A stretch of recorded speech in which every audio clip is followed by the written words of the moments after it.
Hey, what's up? Guys hear me okay? Still trying to get used to this mic. Somehow it doesn't look like it's picking up.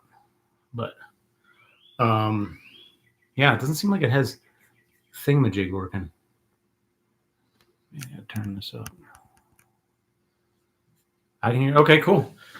Well, welcome everybody. Welcome to the Do Nothing Project, our little experiment in expanded virtual meditation community. The lowest production values, the least amount of ahead of time thinking, no really good lighting, terrible sets.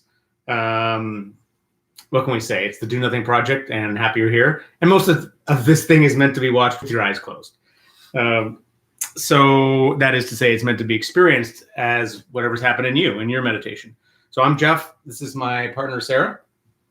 And we just, as usual, raced back to get here in time from up north. And yeah, we're going to do some meditating.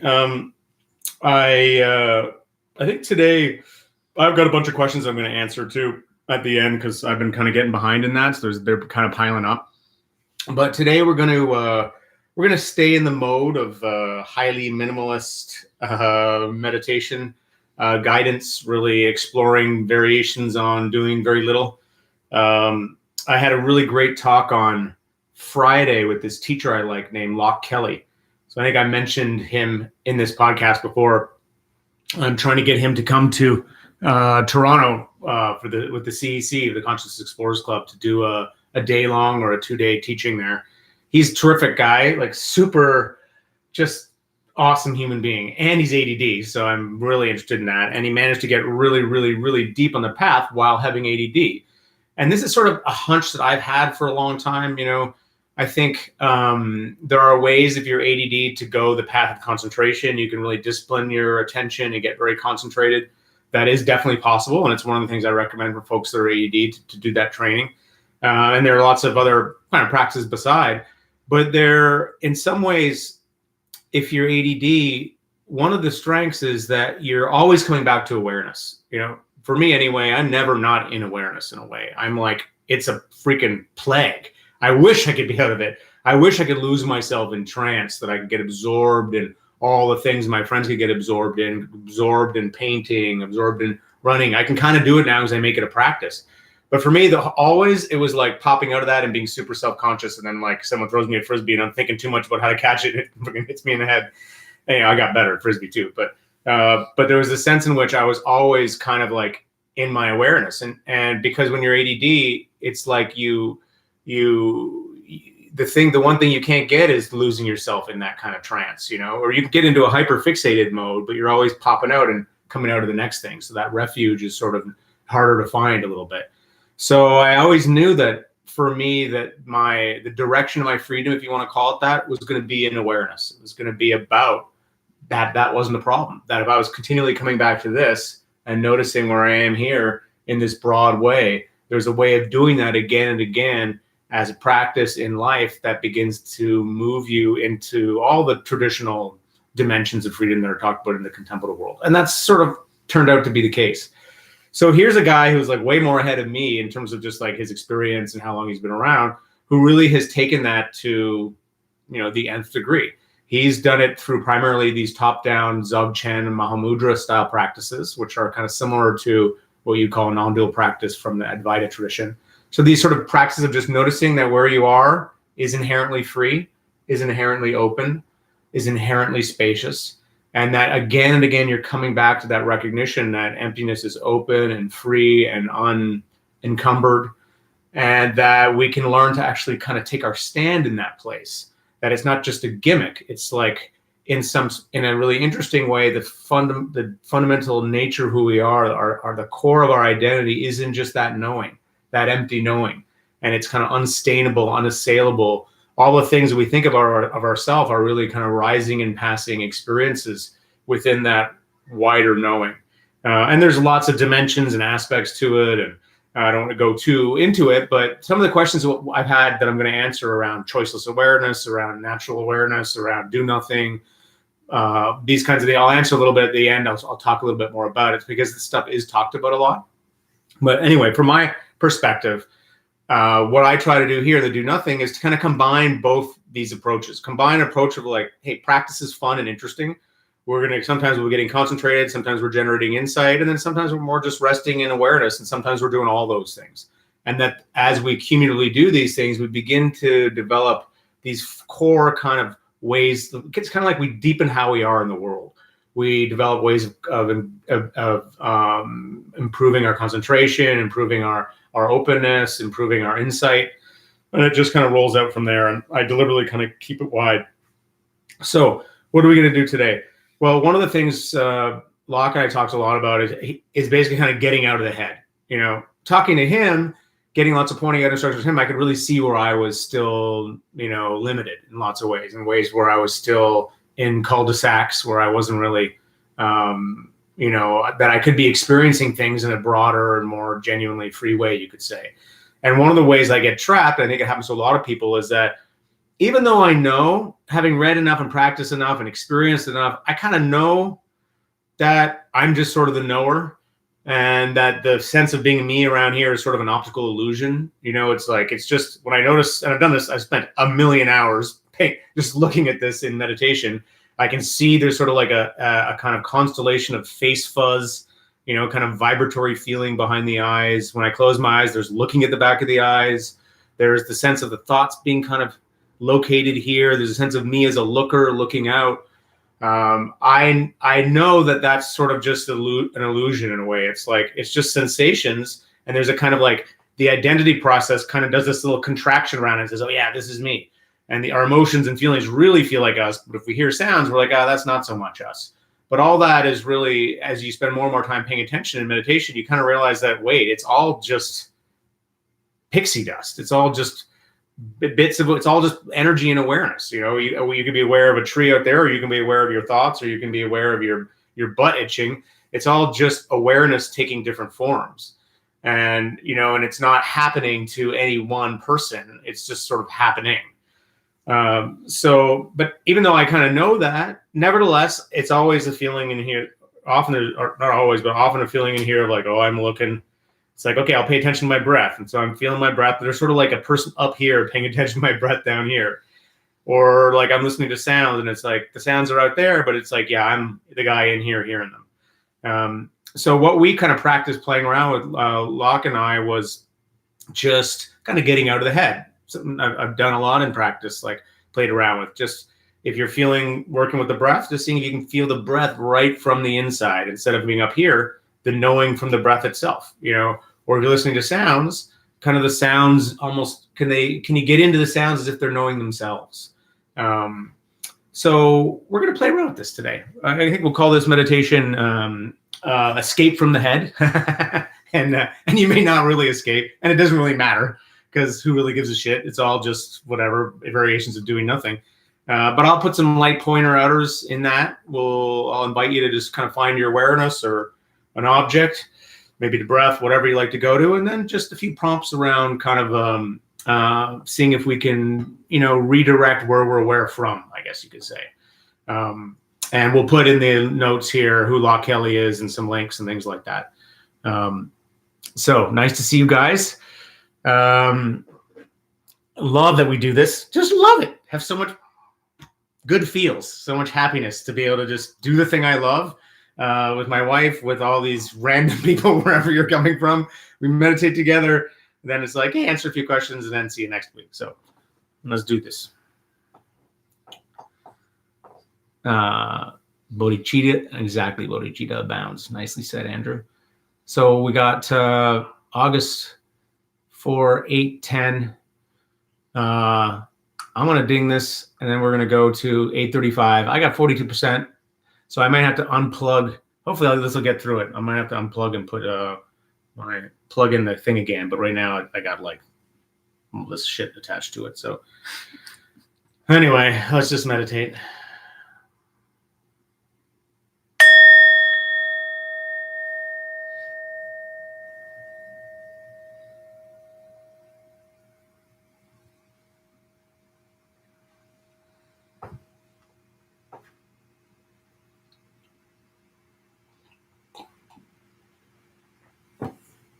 Okay, so pardon me. So as always with the do nothing project with our little evening meditation, if you got your own go-to technique that you like to do, you're absolutely welcome to do that. You know, you're in good company here. But if you want to follow along with our little adventure, I like to start with just taking a few kind of deep breaths. So I breathe in, I breathe out. When I breathe out, I really try to be deliberately kind of activate that parasympathetic response. So just really relax. I can feel I'm all keyed up now because I'm psyched about this. So, I'm going to take a few extra breaths for that reason. This long out breath. When I breathe out, I always have this image of kind of the snow globes, Snow globes start to relax and settle. All the fake plastic snow lands on the fake reindeer. That's what I imagine breathing out is. It's like as you breathe out, you're breathing out any tension, letting everything kind of settle. That's just a good way to start, kind of letting your body know you're shifting into a slightly different state. And then the other thing I do right off the top is just, we can do what we did last week, which is to kind of connect to, who am I meditating for? Kind of getting some energy in there. Yeah, I'm meditating because I want to be a little more present in my life, meditating for myself, but also for, my family. I can put some energy in the practice. And then I just do this thing where I go, okay, am I being equanimous? So am I open? Kind of find this openness to the front. So if there's sounds, I'm not going to get uptight about it. If there's distractions, however things are, it's like, oh yeah, this is just how things are. So there's a sort of mature move here at the start of just accepting and opening to that.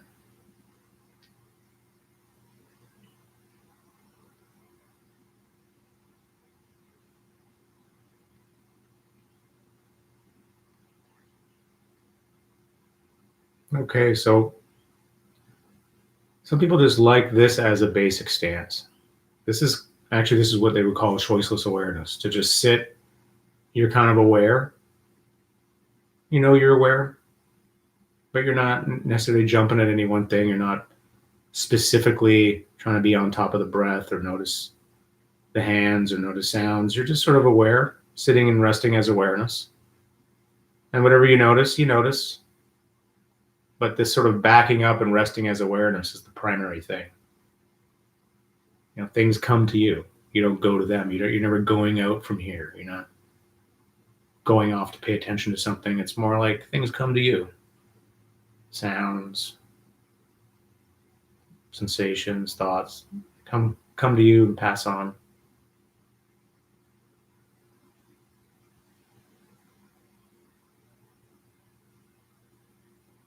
So you can have choiceless awareness where you're really, truly choiceless. You're not even trying to, quote, stay aware. You're just being, letting things happen and noticing what you notice. That's a true do nothing. Or you can have a slight intention just to stay a bit aware, to notice your awareness, to notice anytime you're kind of getting distracted and come back. Rest as awareness. Those are, flavors of just resting as awareness. Or you can decide to work with an anchor, which is super fine. Meaning just giving yourself something to do if you feel like you want that structure. So feeling the breath maybe, and just appreciating it. Or listening to sounds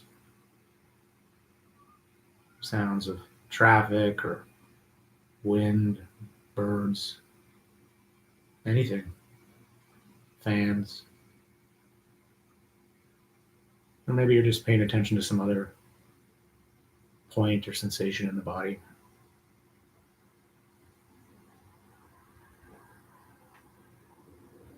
So I'll give you a bunch of options there. Just choose something now and then stay with it for a little while. Always with this understanding that this is all done in the spirit of lightness,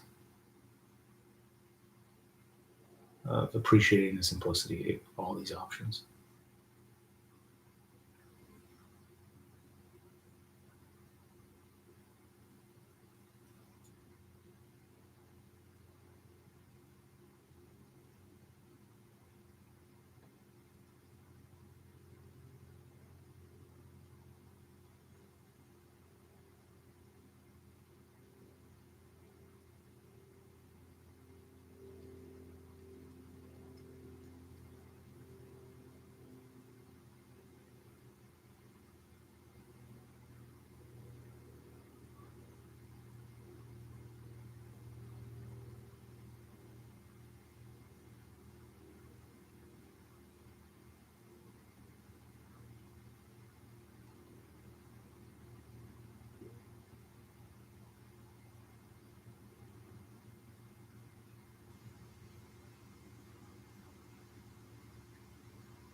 Good. So there's really two main practice options we're exploring here.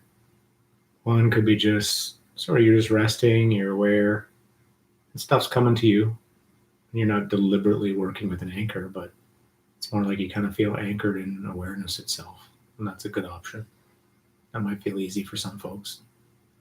But for others, that's less available, or it just feels less. It makes you too spaced out, or sometimes it's not. I don't feel like doing it. Sometimes I just like working with an anchor, which is just some simple sensation in your experience, like the classic feeling of the breath. And it could be sounds, and you're just kind of devoting your attention to it, like getting really interested in it, seeing if you can notice the softest part of it. And this is another wonderful way to simplify the mind, to settle things. I'm just exploring these. The one thing I would say here, as per the intention of this particular practice, or the theme we're exploring, is can you do it from really inside the sensation? So if you're feeling the breath, say, can you kind of climb out of the head, which might be sort of looking down a little bit at the breath, and just feel the breath as though you were the center of you were just inside it. So if the breath's in your belly, it's like you're right on the inside of the belly. It's like your face is pressed up in your own belly. That's you. Or if it's in the nostril, you are right there. The center of you is there in the throat. Or similarly with any other body sensation you might be working with. How immediate can you feel it? Can you feel that the sensation in a way knows itself? Breath knows itself. The hands know themselves. So kind of coming out of the head into these other parts of the body. And we can even do it with sound. Can you hear in a way that's almost as if the sounds hear themselves? So it's not, you're not referring back to this center behind the head. You're so fully in the listening that it's almost like you forget there was ever a center, or ever a feeling of a center. And we can do this from a resting as awareness place too. And the question there would be, can you rest as awareness that's more spacious? Everything is an aid of awareness. Can you rest as everything?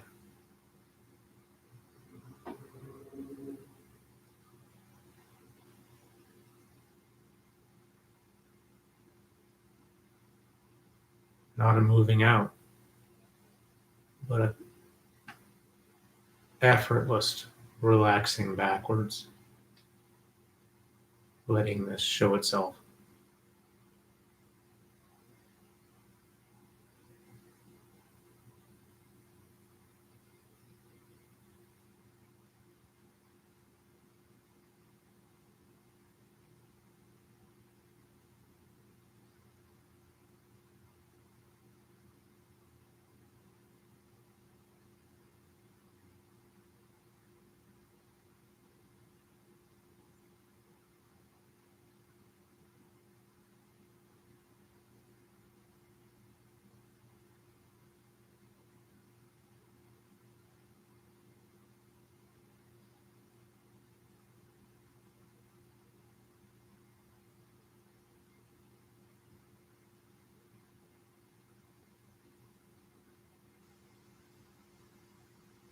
And then just to say here, try not to struggle too much with this. It's hard. It's like you don't really, it may be hard to get rid of the feeling of being around your face and eyes. That's just, you don't have to get rid of it. It's more like have equanimity with it. Let it be kind of in the background and see if sort of you can redirect the center of where you're aware from. Just in this very gentle way, like this gentle exploring.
Good. So we're sort of exploring here how totally intimate we can get with whatever is happening in our experience, from feeling, the breathing, the listening, seeing how close up to the thing we can get,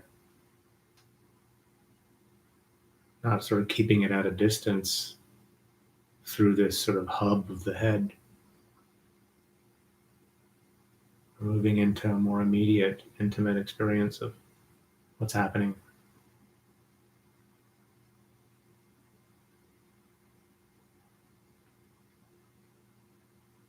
And it does help get really still when you do this. Somehow that makes it a bit easier.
Good. I don't know, letting the inquiry be really light.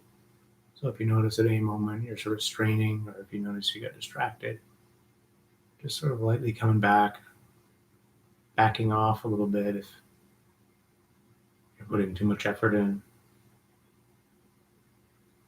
This night, it's like it's kind of coming to you.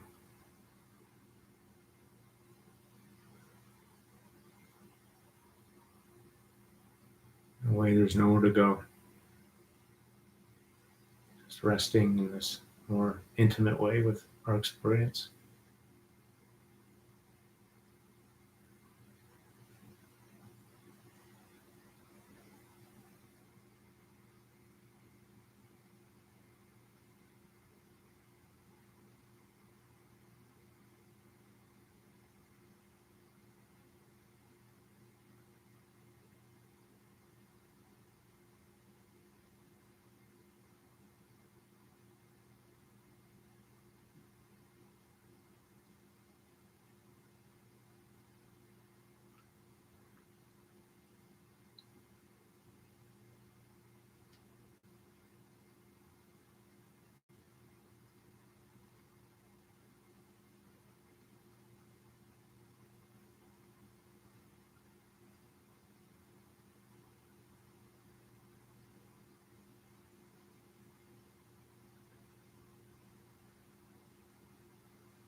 Okay, now just for fun here, here's a weird one of Loch's. Can you kind of notice the sense of space around you, of spaciousness, sense of volume in the room, sounds around you? And you can notice this even if you're paying attention to your breath in the foreground, kind of more in your periphery. Or you can notice as you're resting as awareness. One of his instructions is, can you go out into that space and kind of know yourself as awareness out on the edges there, and even turn around and look back at yourself at the center. So you're aware from the space around you, not aware from the head, or not only the head.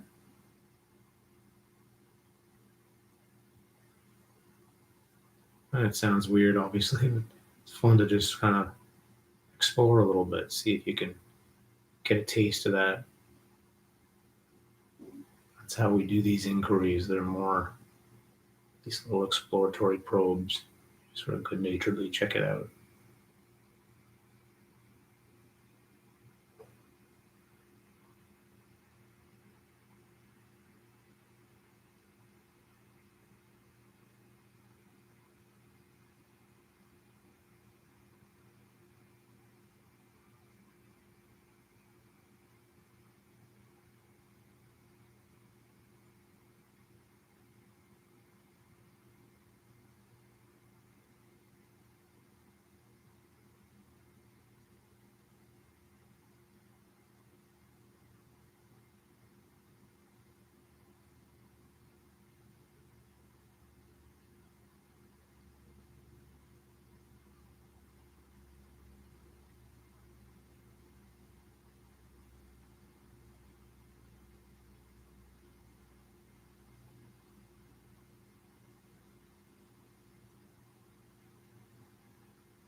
Okay, good. So we'll finish with a little, nurture positivity practice at the end.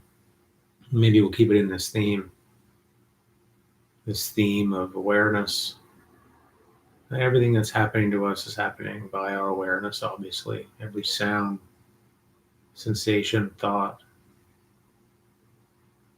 eyes open or closed, you're interconnected to everything through your awareness. Everything that exists right now for you in this moment is connected to you by definition. And that includes my voice, includes the screen in front of you, all the ways in which this community is connected together. And maybe we just do like a gratitude practice for that, like, yeah, thank you. And just feeling how we're connected, appreciating that, appreciate this community, breathing in your thanks, breathing out your care.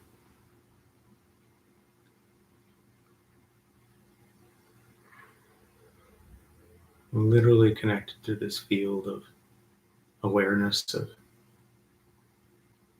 energetic connection, which is real.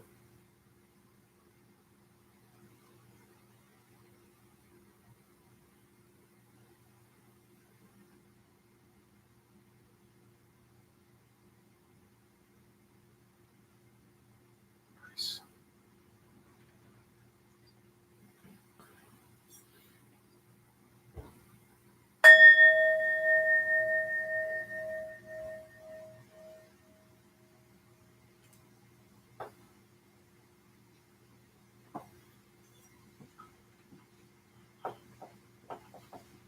Thank you, guys. Oh, that was pretty trippy. Okay. Nice to see your names here. Nice to see you, Tristan. Okay, so some questions. A bunch of questions about one from Karen. Rest as awareness versus choiceless awareness practice. Do you see any difference between these two is basically the question. And then there's a question from Landon. Resting as awareness versus natural awareness practice. She's talking about Diana Winston's Little Book of Being, which talks a lot about natural awareness, these glimpse practices, asking if they're in the same lineage.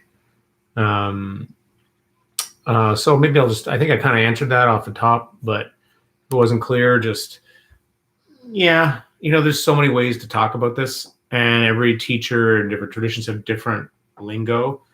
It's all pretty similar. Choiceless awareness practice is a Krishnamurti practice because he knew that any striving and thinking that you're not there just gets you further from where you are. He's like, don't do anything. But as a result, people just go to Krishnamurti retreats and never know what to do. So he'd say, because he had to give them some instruction, just be in choiceless awareness. So that some people found really helpful. I find it helpful sometimes. Other times that can just lead to a lot of like, what am I doing? But it basically is just sitting there and not trying to control your experience, just being. So a true do nothing practice is a lot like that. It's just to sit and be and don't even try to control your attention. Some practices make a slight concession to just notice you're aware. So you're just sitting and being, but you're kind of noticing your awareness. That's a little extra thing. And that is its own entire path. That's more the top-down non-dual path. So noticing you're aware and resting as awareness, resting as natural awareness, that's all the same thing, more or less. So hopefully that was clear. I mean, this is a different way of practicing than deliberately working with an anchor and trying to follow it. And either the traditional Buddhist ways of practice are either you're getting so concentrated that you merge with an object, and that's really peaceful and wonderful and settling and has its own path into what are called the jhanas, and it's great. Or you're deconstructing what's happening in your experience, noticing that it doesn't really amount to anything. You're not trying to merge with it. You're trying to see the emptiness underneath it and around it and through it. And that leads into the classical insight path. This is a third path that we're talking about, the thing of notice you're just aware and kick back and rest in that awareness. That's yet another way. They're all ways into, you could say, greater freedom, greater ease, different ways of talking about it. So I like to mix them all up because I'm ADD. So let's see what we got here. Thanks, Lauren. Cool. Not itching an itch feels really profound. I've been so less reactive. The whole equanimity piece is really rad. Any recommendations? About what? About equanimity? It is the raddest. It's like everything. That's actually one of the places that I started too. When I would meditate, I would just go, oh yeah, here's an itch. Because itches are easier to work with than physical pain. Here's an itch, and I would feel all the urge to want to itch it. But I would just sit and watch and just feel the itch, and it would get more intense, and then it would kind of just go away. And all of a sudden you realize it's sort of like they all have a bell-shaped curve, any sensation, so you gotta ride the wave. You just stay with it, and if you can actually watch it break up sometimes or goes away. And if you learn to do this, you can see why it's so profound. An itch is really just a metaphor for everything. We're always needing to scratch the itch. We always need to go here or get this, make this happen, or take care of business in this way. And we think there's all this stuff that we need to always be doing. So we're continually propelling forward, trying to meet this insatiable need. And at some point, you got to just pull out of the game and go, wait a second, there's something wrong with my operating system. It's like, okay, what if I just didn't do that? What if I can just sit and live through my restlessness, through my dis-ease, my discomfort, and just stay with it as it passes and find out that actually I was fine the whole time. That's called an insight, and that's a big deal. And you got to do it, by the way, again and again and again, a million times. Yeah, you absolutely can. Someone's asking here, my face hurt, saying, can you add to that not readjusting your posture? Yes. I mean, traditionally, this is how people built up the skill of equanimity, got built up in a traditional practice. It was through long sits where you're not moving, you're uncomfortable, your leg hurts, your knee hurts, but you stay with the discomfort. The discomfort rises, it gets more intense when you pay attention to it, but eventually it can kind of pass. That eventually can be a long time. And some of the ways in which the hardcore meditators maybe weren't so enlightened was they would screw up their bodies sometimes. So it's kind of like be smart. For sure, you can stay with the discomfort for quite a while. But if you think you're doing any damage to yourself, I mean, you're not going to do damage in a half an hour sit. But I always say at a certain point, if you really need to move, you can move. but it's super worth playing around with it. When I do long sits, I often won't move an inch just because I want to work with that edge and build up general equanimity. It's easy to see how it works with discomfort, with itches. It's harder to see how equanimity works with pleasure, with what's yummy and good. It's like, because that means it, when you have equanimity with pain, you're working with the aversion. But equanimity with pleasure means you're working with the clinging. And most people don't want to do that. They like the good stuff. They want to hold on to it. But if you're truly equanimous, it's like you kind of notice that you're super hungry for this meal, and you just watch this kind of like clutchy, greedy feeling, and you just kind of like watch it just break down, and then eventually it goes away, and then you eat your meal, but you're not eating from this gripping. And the experience is often that you can taste it in a way more fully, because all that interference of the grip, the want, is kind of out of the way, and now there's just the pure sensation itself. So you can notice that in a really pronounced way if you are taking the first bite of your meal that you're really looking forward to and you're really hungry, and you actually just hold that bite up in front of your face and notice the sensations that arise as you do not immediately take that bite of food. The sensations in your mouth and your jaws and your tongue and your image space, your talk space. Pretty interesting. Yeah, it's super interesting. That's why eating meditations are super deep. Anyone, I'm just looking at some of these ones here. You really felt you were one of the sounds, says Don. Yeah, well, you are one of the sounds. That's the thing. That's kind of the punchline. We practice, in a sense, we're practicing opening up our identification from being just this narrow thing over here to what it really is, which seems to be quite broader. But I don't want to like script it. It's sort of like you do the, experiment for yourself and kind of see what you find. But that's pretty much what contemplatives talk about in every tradition, is that there's a larger identity that we can kind of step inside and operate from in a way that creates more optimal functioning. I found it to be the case. Yeah, exactly. Just observing and not judging. That's the way into it. So that's equanimity. Equanimity is just observing, not judging it, letting it be there. Okay. All right, guys, that was awesome. I think there was one more question I'll just answer here. And it was about meditation and the acquisition of knowledge. It's a nice note from this guy, Jack. Bit of background, I'm currently 19 years old. I've had a regular practice for about 3 years, but I've been devoting more time as of late, in addition to bringing the mindfulness into day-to-day life, more time reading, I guess. My question, how do you strike a balance between spending more time going in versus consuming more information from the outside on subjects that interest him, like fitness, studies, all of the above? So I think that's a great question. I actually wrote him an email response. What did I say here? I said, I said the truth, which is that I don't know if that's a balancing act that I'm always doing. I think that we all do. There's no real right answer other than the one line. What's the line? It's not about balance. It's about balancing, that you're always needing to kind of make little adjustments. There's a time for going out and doing lots of reading and understanding and figuring all that stuff. Absolutely. And there's a time for going in. And it used to be back in the day, like way back in the day, those were considered sort of two movements. So like in traditional mysticism, there was a movement of going in, you would go on, it was sort of like the in-breath. You would go into these 6-month retreats or 3-month retreats or whatever it was. And then you would come back into the world, and you would then be in your service mode. You would then help, and you would do the charity work and whatever else you were doing. And so there was this kind of backwards and forwards, this withdrawal and return. And I think nowadays it's like most of us don't really have the luxury of doing that. I mean, you don't really have luxury if you're parents, or if you got a busy job. It's nice to be able to go on those retreats, a week-long retreat, even more if you can do it. But most of us are in situations where we only get these small bits of opportunity to go in, and then we go out. So I think it's just finding the balance. And it's sort of an ongoing thing. Sometimes you'll have more opportunity for the in, sometimes more for the out, but they're both important. And I know, and then there's another piece to that, I think, was just about intellectual knowing, which is like, how many books do you read about this stuff versus just doing the practice? And it's true. I mean, it's good to read the books at first because it kind of helps you understand what's going on. And it's so weird, the language of this, that you kind of don't even know what you're reading. You don't even know what's bullshit and what's not bullshit. You don't know what's like religious propaganda. You don't know what's like just new age balderdash, the same stuff coming around.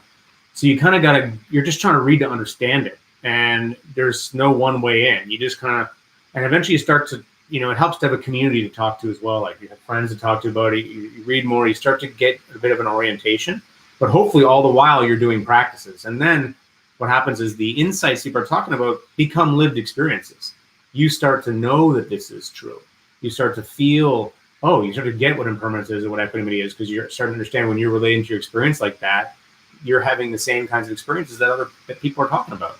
So it's not like there are these rarefied things that only happen to adepts. It's like all this is on a continuum with normal awareness. It's just, so you start to figure that out. So I think then there's a time when the books can be getting in the way. You need to just be doing your stuff. But I never, because I'm interested in teaching it, I'm always interested in the different perspectives. It's almost like I've never stopped reading it. Sometimes I don't read very much, and I kind of go on a hiatus. I'm reading more literature or science or whatever, but other times I'm like hungry to go back to it. Right now I'm in a period where I'm enjoying reading some new books from new teachers, and just because I like to see how they talk about stuff.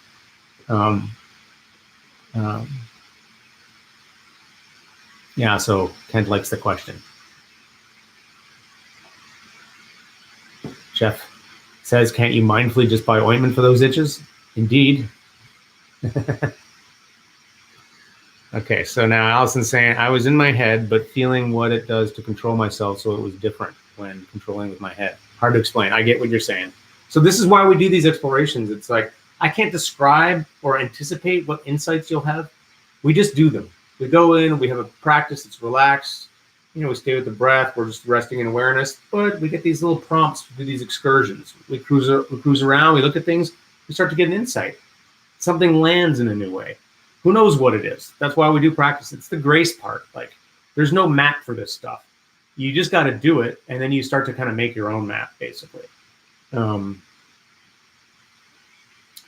Nice. Okay, guys, very grateful to have you all here. I think I've blabbed on enough. Do you want to say anything, my love? No, I think it's like really useful what you're saying. It's also really useful to know what in these books and guides doesn't reverberate with your experience and doesn't resonate. Because or else you can kind of feel like you need to really do exactly what the book says, and you need to have the exact same experiences as this person describes it. But that's no substitute for having the experience yourself and knowing that not everything is going to resonate, and there are going to be some descriptions of the way things are that just aren't going to resonate with your experience, and that's okay. And maybe you describe it in a way that's completely different from other people. And speaking to a qualified coach or teacher, they can kind of say, okay, what you're describing actually is this thing, but it's just the way that you're experiencing it. Yeah. So there's really no substitute for that kind of direct experience and exploration. Yeah, it's kind of a classic thing that happens, a classic way in which people get screwed up. And it happened to me is you're basically wondering why the experiences that are happening to your teacher aren't happening to you. So when I was working with Shinzen for a lot of years, he talked about things in a particular kind of way, and I could relate to lots of it, but parts of it I couldn't. And I kind of was like trying to get to what he had in a way. And I wasn't seeing that what I had was different. It was just like coming up in a different way. So I was sort of scripted by him, and I was looking at everything through his lens instead of just looking at my own direct experience. So hopefully that makes sense. But that's something to keep in mind through all of this here. I just try to offer very general prompts, and it's going to land for some people, other times not so much. You kind of just see what's happening with you. So getting that confidence in yourself is pretty sweet. Yeah,